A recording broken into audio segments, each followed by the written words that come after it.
It's under Thomas Jefferson that we have the Napoleonic Wars being embroiled in Europe. And so the United States is going to have to deal with at least something coming over and spilling over into U.S. shores and U.S. lands. Jefferson wants to stay out of the war. He's continuing the tradition of George Washington of staying out of European affairs, of neutrality, a policy of the United States that's going to exist all the way until World War I.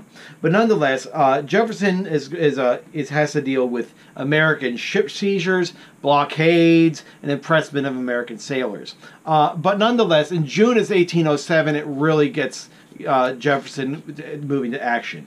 You see, there's going to be a U.S. ship known as the Chesapeake, and it's going to be fired upon by a British warship known as the H.M.S. Leopard.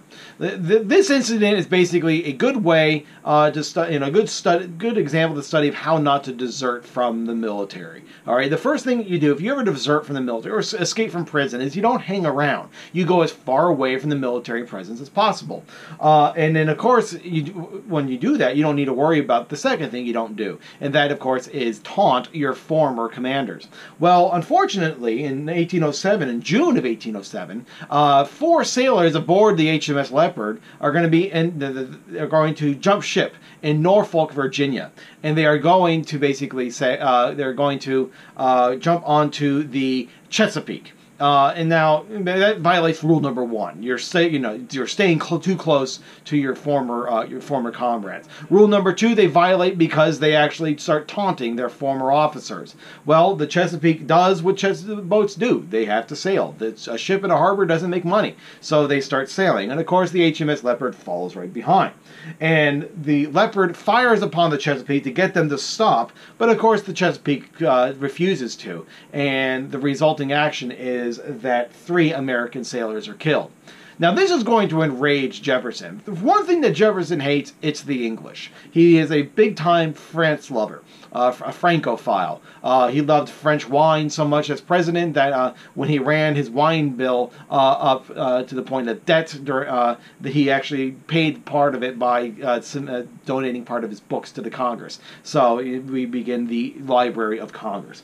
But nonetheless, Jefferson is now going to basically have revenge on the on European powers, particularly England, but do it through economics. And he signs into law the Embargo Act of 1807. What this does is it prohibits American ships from clearing any sort of port until Britain and France would repeal their restrictions on neutral shipping. Jefferson is basically gambling. He believes that Europe is so reliant upon the foodstuffs of America that and its raw materials that it's going to come to its senses. Unfortunately, it doesn't. Britain and other European nations just find different markets. You know, who cares about Southern Southern tobacco Southern cotton? We'll just find it somewhere else, particularly India and Egypt and whatnot. So basically, what it does, it actually hurts the American economy more than the English or European economies. Eventually, we're going to drop the embargo against all Europe and pass what's known as the Non-Intercourse Act, and it basically prohibits trade only with Britain and France. But nonetheless, after two terms, Jefferson is going to continue the tradition of Washington. He's going to step down and retire, and it's going to be up to the Electoral College to elect a new president in 1808.